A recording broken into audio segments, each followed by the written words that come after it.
Hello, hello, and welcome to Inklings with Irena, the weekly energy show connecting you to your intuitive guidance system. And today I'm talking about how to know when it's the worst time to make a decision. So I'm glad you're here with me. If we haven't met, my name is Irena Miller. I'm an intuitive energy guide, and I've been guiding empathic women for over 2 decades in how to trust their gut instincts, how to read the signs around them, how to shift and clear karma, how to get the physical stress out of their body through yoga, how to look for an energetic weather report with tarot card readings or oracle card readings, how to use crystals, rocks in your pockets to help find that confidence, that stamina, feel that protection to go out in the world and go after their dreams. So thank you for joining me. I'm glad you're here.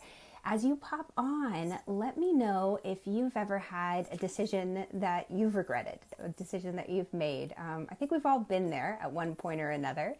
And as I jump in to talk about the 3 things to be on the lookout for when it comes to making decisions, I want to paint a picture for you to give you a little bit of context in how to look for this.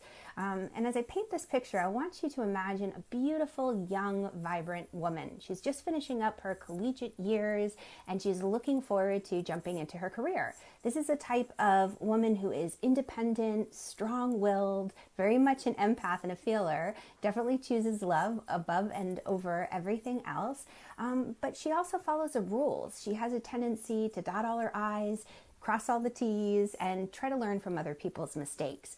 And she had done all the work. She was all lined up for graduation, meaning halfway through her senior year in college, she had a great job lined up, great company, she'd done all the work, interviewing, checking out companies, and she was excited. But as the year came to a close, life happened. And that life, it actually turned out to be a really wonderful thing. But at the point in time where she chose love, she ended up running away with the love of her life and moving to a new city. What ended up happening was she had to start all over again. She left that job and that career behind. She left a network behind. Now, when you arrive in a new city, especially if you take a leap of faith like that, your root chakra gets shifted. All of a sudden it's that fight or flight situation of, okay, I'm in a brand new place. I don't have any friends here. Don't have any family other than the love of her life. And there she is trying to figure out, okay, I need to network now. I need to make new connections and I need to start from square one. And there's a certain amount of anxiety and edge that can kick in. So when that anxiety and edge starts to kick in, that fear, that's one of the first things to be alert and aware for. That fear, when it creeps in and it throws the root chakra off and everything closes down, we stop paying attention, as well as the heart. The heart gets poured so much, you think back and there's that moment of, wow, I've been here before. I've got to do it all over again. I got to start from square one or from, a blank slate. This is so frustrating. So all of a sudden the fatigue starts to come in. And that's the second thing you want to be aware of. So this young woman, when she hits this town, she's gung-ho at first, but again, it's the job fairs, it's the interviewing, it's the exhaustion of, oh, I thought I had this all figured out and lined up. A fatigue begins to come in. And then the final thing to look out for is the apathy. All of a sudden, the heart is just empty. There's that feeling of like, oh, I had something great somewhere else and I'm just tired. I'm just tired. My heart's not in it, whatever comes my way.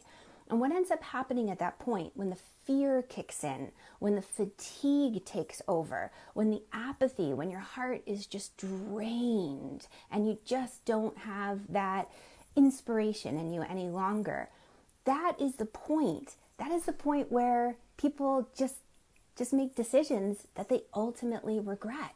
They make decisions from that place of, okay, this is, just take it or leave it kind of thing. Like, this is the best I've got right now. But what happens inevitably is that person will look back and will say, whoa, why did I let go so soon? Why did I give up? Why did I jump so quickly without taking a moment to pause? And I want to share right now what you can do, or what anyone can do in that position to avoid making the worst decision possible, which is, number one, check into the energetic cost. when you are out on this adventure, wherever you are, how much is it costing you? So this wonderful young bright woman that we're painting the picture of, there was an energetic cost of the feeling of, I've got to get something right away. I need to follow the rules. How can you graduate and not have a job lined up? So there was this feeling of urgency to just get a job, any job. And the fear of being in a new town and not being able to pay the bills well. Like, we've got to get that job, got to rush right into it. But then the next thing that happened is that the fatigue kicked in. So the energetic cost of putting ourselves under a certain amount of pressure, and then the fatigue that energy drain just pulls away from us, leads me into the next thing I want everyone to be aware of is, what is your energetic tank reading, or what is your tank on your heart reading? Because when our heart begins to just lose faith, lose hope, and just get absolutely drained, then we make decisions from that apathetic place, and it really leads to regret. And then finally, the last thing that I invite you to check it out is look in the mirror, check your eyes. And if your eyes have that dull look, if they've lost that sparkle, then you know that your spirit has checked out. And when your spirit's checked out, when your energy is drained, when you're just absolutely kind of at that bottom of the barrel feeling, that's the moment when you want to rest. You want to feed your spirit. That's a true sign of, don't make a decision, don't jump in right there and then, because that's the place where the spirit needs to be fed.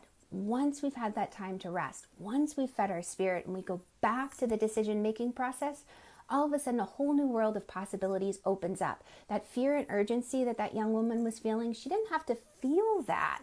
That was a pressure she was putting on herself. She was okay. She had enough in savings. She had a wonderful partner. That was a fear she was placing on herself as an external source. It didn't have to happen. Her mind didn't need to spin into those tall tales. She ran herself into the ground, and she just got to that place where her heart was running on empty.